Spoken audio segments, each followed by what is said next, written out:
साधना पढ़ी लिखी एवं समझदार लड़की है। अपने माता पिता की और बड़े भाई की लाडली बहन है। समय रहते ही साधना की शादी मनोज से कर दी। मनोज इंजीनियर की पढ़ाई कर कंपनी में मैनेजर था। मनोज का परिवार बहुत पैसे वाला था। साधना की शादी को अभी 3 दिन भी नहीं हुए थे कि घर की चौखट पर कदम रखते ही सासू माँ ने डायमंड की अंगूठी की चोरी का इल्जाम सीधे सीधे साधना के ऊपर लगा दिया। ये सुन साधना अपने कमरे में भागी दौड़ी गई। तकिए पर अपना सिर रखकर रोने लगी।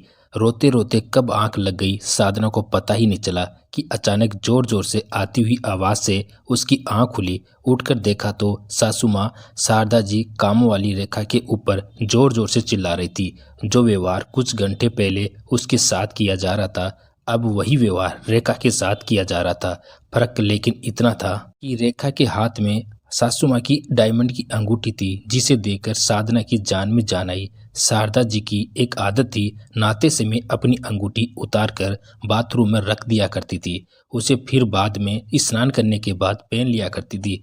आज वह नहाने के बाद अंगूठी पहनना भूल गई और अब वह अंगूठी बाथरूम से गायब थी। साधना ही उस परिवार में नई सदस्य थी, इसीलिए बिना सोचे समझे उन्होंने सीधा सीधा इल्जाम साधना पर लगा दिया। पता नहीं कैसे चोरों के घर से लड़की आई। 3 दिन हुए नहीं घर में आए कि घर के डायमंड की अंगूठियां, सोना चांदी गायब होने लगे। सासू माँ के इस तरह इल्जाम लगाने से साधना के तो पैरों तले जमीन खिसक गई। उसे कुछ भी सूझ नहीं रहा था कि वह क्या करे। आंखों से बहते आंसू रुकने का नाम नहीं ले रहे थे। जुबान शब्दों का साथ नहीं दे रही थी। अपनी सफाई में बस उसने इतना ही कहा, सासू माँ मैं चोर नहीं हूँ। आपको बोलने से पहले एक बार सोच लेना चाहिए था। मैं कोई सड़क से तो आई नहीं हूँ जो चोरी करूँगी। मेरे माँ बाबा के यहाँ किसी चीज़ की कोई कमी नहीं। आप ऐसा सोच भी कैसे सकती है। साधना के इतना बोलते ही जैसे मानो किसी ने जलती हुई प्रचंड आग में घी डाल दिया हो। कल की आई लड़की मुझसे जुबान लड़ाती है, एक तो चोरी ऊपर से सीना चोरी।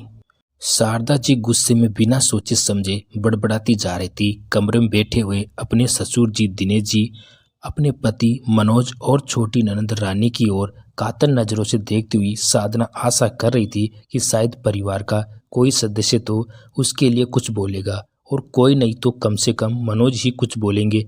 लेकिन उसे नहीं मालूम था कि इस घर में शारदा जी के आगे किसी की जुबान नहीं खुलती, फिर चाहे किसी निर्दोष के ऊपर अत्याचार क्यों न हो रहा हो। पूरे परिवार में किसी ने भी शारदा जी की इस बात का विरोध नहीं किया। सभी शांत थे, इसलिए यह पल साधना के लिए अत्यंत असहनीय था। चुपचाप अपने कमरे में जाकर साधना आंसुओं से तकिया भिगोने लगी। रोते रोते कब उसकी आंख लग गई पता ही नहीं चला।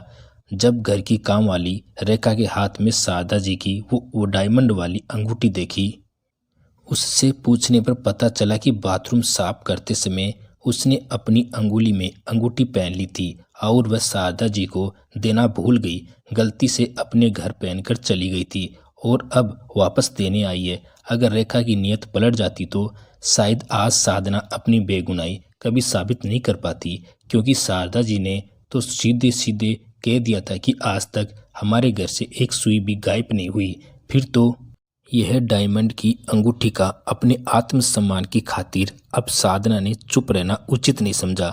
सभी के सामने हाथ जोड़कर विनम्रतापूर्वक बोली, आज तो रेखा के हाथ में माँ जी की अंगूठी मिल गई, लेकिन अगर नहीं मिलती तो आप सभी की नज़रों में मैं चोर ही साबित हो गई थी। इसलिए अब ऐसे घर में मैं एक पल भी नहीं रुक सकती जिस घर में घर की लक्ष्मी को ही चोर साबित किया जाए।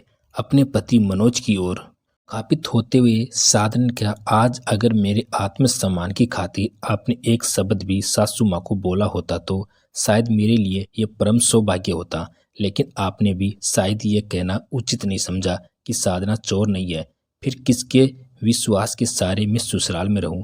मैंने अपने भाई को सुबह फ़ोन करके बुला लिया था कि वह मुझे लेने आते ही होंगे। आज ही मैं अपने मायके निकल जाऊंगी। अपनी गलती पर शारदा जी के सामने सिवा पछतावे के कुछ नहीं था और यह एक ऐसी गलती थी जिसकी फिलहाल साधना की नज़रों में अभी तो कोई माफ़ी नहीं थी। शारदा जी हिम्मत करते हुए साधना से बोली, रुक जाओ बहू, समाज में हमारी क्या इज्जत रह जाएगी। घर की ही बात है, बाहर न निकले तो ज़्यादा अच्छा है। सासू माँ, ये आपको मुझ पर चोरी का इल्ज़ाम लगाने से पहले सोचना चाहिए था। आपके मन में इतनी छोटी बात आई कैसे? अगर आज रेखा की नियत अंगूठी वापस करने की ना होती तो मैं अपनी बेगुनाही कैसे साबित करती? हो सकता है आप ही मुझे धक्के मारकर बाहर निकाल देती, फिर शायद आपको समाज का ख्याल नहीं आता। अभी मेरा मन बहुत दुखी है, मैं अभी आपकी बात का सम्मान नहीं रख सकती। इतना कहकर साधना चल पड़ी अपने कमरे की ओर, अपने सम्मान को समेटकर मायके जाने के लिए। दिनेश जी जो सुबह से चुप थे, साधना के इस निर्णय पर अब वह अपनी चुप्पी छोड़ने पर मजबूर हो गए। साधना को आवाज देकर रोकते हुए उन्होंने कहा, रुक जाओ बहू, तुम्हें कहीं जाने की जरूरत नहीं है।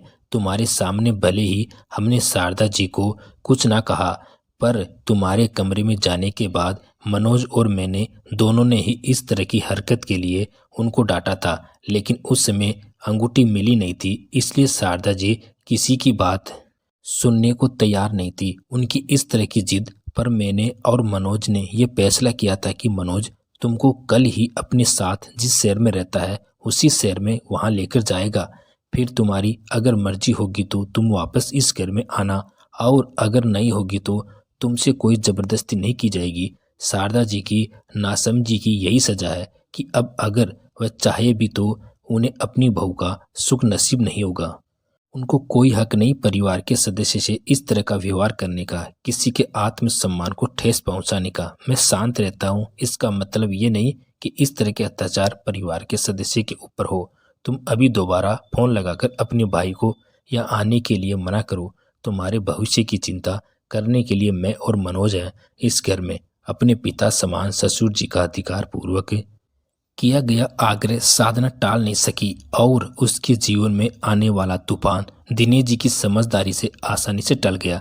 इस कहानी का उद्देश्य यही है कि बगैर जाने समझे कभी किसी पर इल्ज़ाम नहीं लगाना चाहिए, क्योंकि इल्ज़ाम लगाने वाला तो कहकर अलग हो जाता है, पर जो निर्दोष होता है उसके लिए यह पल ऐसे नहीं हो जाता है। तो दोस्तों, कहानी कैसी लगी कमेंट करके जरूर बताइएगा। कहानी पसंद आए तो एक लाइक जरूर करें। धन्यवाद।